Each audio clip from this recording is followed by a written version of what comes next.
Agora, na realidade, algumas pessoas, algumas crianças que desencarnaram e reencarnaram num período bem curto, elas têm uma memória muito ativa das experiências anteriores. É isso mesmo? É isso mesmo. Não só pela intensidade das experiências anteriores, não só pelo tempo de erraticidade ser pequeno, mas o que a gente observa de muito interessante no processo reencarnatório é que, como eu falei no início, o processo reencarnatório ele é paulatino. Durante a infância, o espírito não está totalmente encarnado. Ou seja, o aspecto cognitivo ele vai se fixar no corpo aí por volta dos 5 anos, 4, 5, 6 anos. O aspecto da sexualidade lá por 8, 9 anos, de uma forma mais contundente.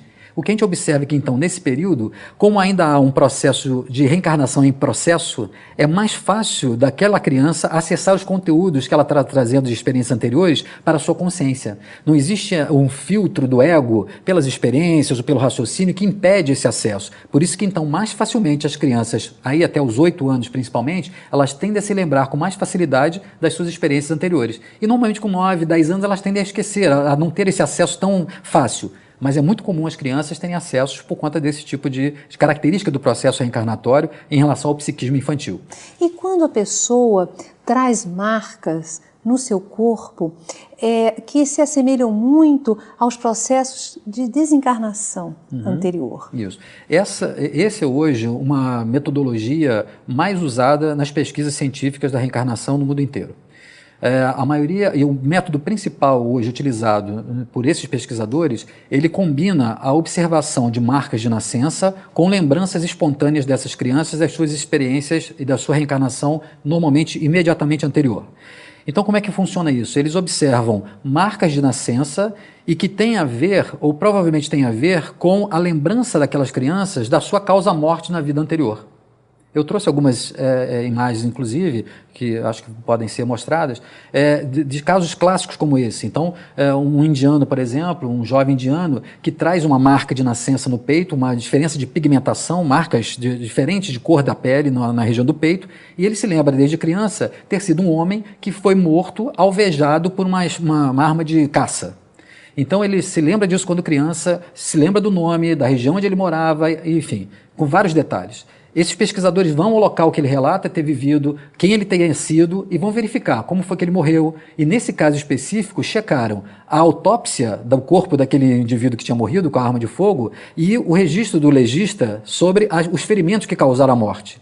Esse registro e as marcas no corpo do indivíduo que tenha morrido batem exatamente com o local onde esse indivíduo, esse garoto, hoje traz as marcas de nascença. Ou seja, sugerindo que ele seja a reencarnação desse homem e que, porque teve um trauma muito forte, um tempo de erraticidade muito pequeno, ele traz ainda no corpo físico as marcas desse trauma da sua reencarnação anterior. Então, isso é uma hipótese que sugere que é a confirmação de um caso sugestivo de reencarnação. São Muito vários hoje os casos nesse sentido, né? São vários pesquisadores no mundo inteiro que utilizam essa metodologia e evidenciam casos permanentes de sugestão de que a reencarnação seja realmente um processo natural, biológico natural. Dr. Milton, o que faz com que nós nos esqueçamos? Parece que um mecanismo importante no processo reencarnatório é esse esquecimento do passado.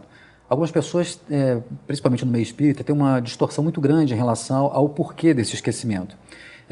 Na verdade, o esquecimento, quando se fala que é uma dádiva divina, enfim, ele é importante como uma forma de preservação do equilíbrio psíquico do indivíduo. Você imagina se nós tivéssemos, então, hoje um filho de 5, 6 anos e que se lembrasse simultaneamente de todas as suas vidas passadas. Ele não conseguiria processar e desenvolver a personalidade atual para poder desenvolver os recursos necessários a esse estágio de crescimento e desenvolvimento espiritual que ele está. Imagina então um filho nosso que olhando para nós se lembra que nós fomos já a sua esposa, já matamos ele, já tivemos outras situações. Ele não conseguiria estruturar a sua personalidade atual e aproveitar a experiência da reencarnação atual do seu processo de crescimento. Então o esquecimento é um mecanismo natural de preservação desse equilíbrio psíquico. Mas o que há de equivocado nisso é que isso não impede que a gente se lembre. Por quê? Esses conteúdos de passado, às vezes, são tão intensos, são tão fortes, que nós naturalmente nos lembramos, não pelos fatos, né? Nós não nos lembramos dos fatos, eventualmente, de uma vida passada, de como fomos, mas nós lembramos a nossa forma de funcionar, a nossa forma de agir, o tipo de comportamento que nós temos, nós estamos repetindo isso e lembrando isso o tempo todo. Quando temos uma reação agressiva, nós estamos nos lembrando do guerreiro que fomos no passado e que ainda puxa a espada para resolver um problema no trânsito. E nessa hora nós estamos trazendo essa lembrança. E isso é uma forma de estar muito mais ligados ao nosso passado do que a gente gostaria na maioria das vezes. Agora, com certeza, a lembrança dos fatos, ela é fundamental, a gente esquecer os fatos, ele é fundamental para a gente poder estruturar e aproveitar a reencarnação atual dentro do nosso processo de desenvolvimento. Bem, vamos conversar um pouco sobre os princípios da terapia de vidas passadas. Como o senhor falou, é perigoso ficar mexendo no passado? Não, não é perigoso, por quê? É exatamente por conta disso que a gente costuma falar, né? Eu costumo dizer, brincar com os espíritos e falar assim, espíritas, sossegai-vos, né? Nós não vamos ao passado para lembrar dele. Nós lembramos do passado para esquecer dele. Porque exatamente essa é a proposta da terapia de vida passada, fazer com que o indivíduo possa perceber, a nível consciente, o que ele vem repetindo desse passado inconscientemente, mas que está inadequado com o seu processo de crescimento e transformação enquanto espírito. E é esse tipo de manutenção, de teimosia, ou da manutenção desses padrões, é que vem resultando em algum tipo de patologia, em algum tipo de dor. Essa dor representa, então, a necessidade da consciência do que ele precisa transformar. Então não há perigo, porque nós não vamos ao passado para lembrar nada que já não esteja aqui. Só que, muitas vezes, a forma mais fácil da gente poder fazer com que a pessoa possa identificar com o que ela repete é ela se recordando em que momento isso começou. Em que momento houve um trauma que trouxe aquela carga emocional que faz com que a gente tenha um medo excessivo de alguma experiência, de uma iniciativa, de uma decisão. Ou então a manutenção de um comportamento, de uma reação agressiva, quando a gente quer impor a nossa vontade. Então, na verdade, a regressão é um recurso, é um artifício para tornar aquele indivíduo consciente do que ele vem repetindo daquele personagem do passado. Agora, em que casos esse recurso é recomendável? É justamente naqueles casos em que você percebe um comportamento inadequado, você percebe que tem uma reação exagerada, desproporcional e que, apesar do indivíduo conhecer e entender racionalmente, conscientemente, ele não consegue mudar. Ou seja, existe um impulso, um automatismo que faz com que ele reaja daquela forma e ele não consegue, por si só ou por ele mesmo, dar conta de modificar.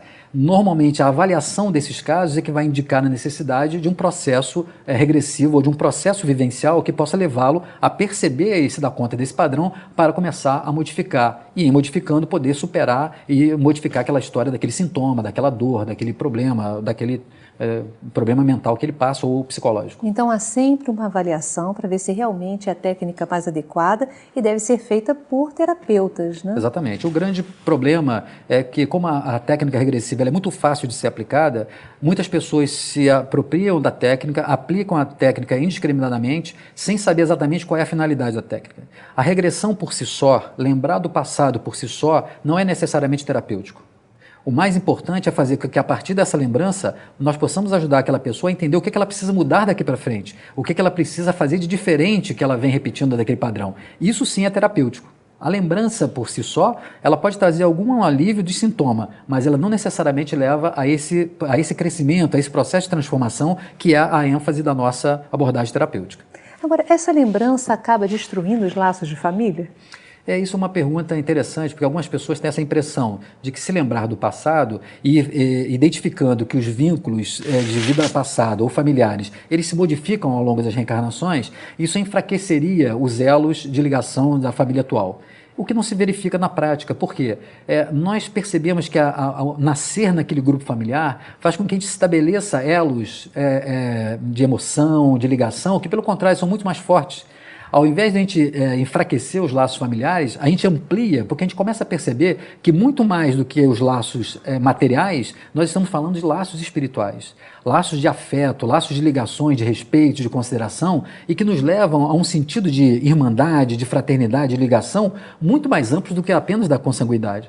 Então, eu acho que é ao contrário, ao invés de reduzir os elos familiares, eles nos dão uma condição de consciência muito maior da responsabilidade que nós temos em relação a cultivar e a preservar esses elos, não só para a vida que nós estamos encarnados, mas como possibilidade de vínculos espirituais eternos. Agora, existe um temor natural, compreensível da morte, do fenômeno do desligamento do corpo físico. A terapia de vidas passadas deve oferecer algumas experiências nesse sentido, claro, né? Da pessoa relembrar de um processo de desencarnação. Isso é bom? Primeiro porque algumas pessoas buscam a terapia exatamente porque estão movidas por um medo enorme do processo da morte. E normalmente nesses casos está associado exatamente a algum tipo de morte traumática, onde o sofrimento foi de tal ordem que elas hoje, reencarnadas, inconscientemente temem voltar a passar por algo daquele porte. Mas normalmente não é o tema principal das pessoas. Mas é um que a gente chama objetivo secundário, um ganho secundário que a gente tem no processo terapêutico com a regressão. As pessoas começam então, no nosso processo, nós sempre levamos o nosso cliente a reviver o momento da morte daquele personagem daquela vida passada. Por vários motivos. Um deles é porque ela percebe então que aquela vida terminou de fato. E ela então hoje, sendo uma outra pessoa, ela tem a consciência de que ela pode estar repetindo um padrão, mas que se encerrou naquela reencarnação. Mas o ganho principal é que, a partir do momento que eu, hoje, encarnado, eu começo a observar que a vida continua depois que eu morro, eu continuo estando na minha individualidade íntegra e que eu levo as consequências disso, eu, ao contrário, relativizo a experiência da morte, porque eu passo a perceber que, muito mais importante do que o término daquela encarnação, está a realidade da vida espiritual. Então a gente passa, na maioria das vezes, a olhar para o fenômeno da morte de uma forma muito mais natural, muito mais compreensiva e procurando aproveitar muito mais a oportunidade da encarnação do que antes, quando a gente fica movido por esse temor. Né? A gente fica com tanto medo da morte que acaba não vivendo a vida. Né? Me fala um pouquinho sobre essa diferença entre a individualidade e as personalidades. Isso. A individualidade, a gente considera a individualidade do espírito, né? Nós, enquanto individualidade, seres espirituais. E que necessitamos das personalidades, porque a partir dessas personalidades, desses fragmentos em que nós manifestamos a nossa individualidade, é que nós temos condições de aprender alguns aspectos importantes sobre a vida. Não só sobre a vida objetiva, mas sobre nós mesmos. Sobre aquilo que é importante para nós, enquanto espíritos. Sobre os valores que são importantes para a movimentação, para o crescimento, para a nossa tomada de consciência. Então, as personalidades, nós consideramos esses momentos em que nós, estando vinculados a um corpo, tendo então uma característica desse corpo, transitamos numa determinada família, estamos numa cultura, então nós estruturamos essa personalidade, é o ego. Agora, essa construção e esse somatório de experiências é que vão enriquecendo o despertar da nossa individualidade, do nosso potencial enquanto espíritos. Suas palavras finais, Milton. Bom, eu acho que é importante, quando a gente fala num tema como esse, nós podermos compreender que a lógica da reencarnação nos convida a ampliar a nossa compreensão enquanto espíritos dos desafios que nós temos de crescimento, de compreensão maior dos nossos valores, da consciência do que nós estamos fazendo aqui, de qual é o nosso destino de felicidade.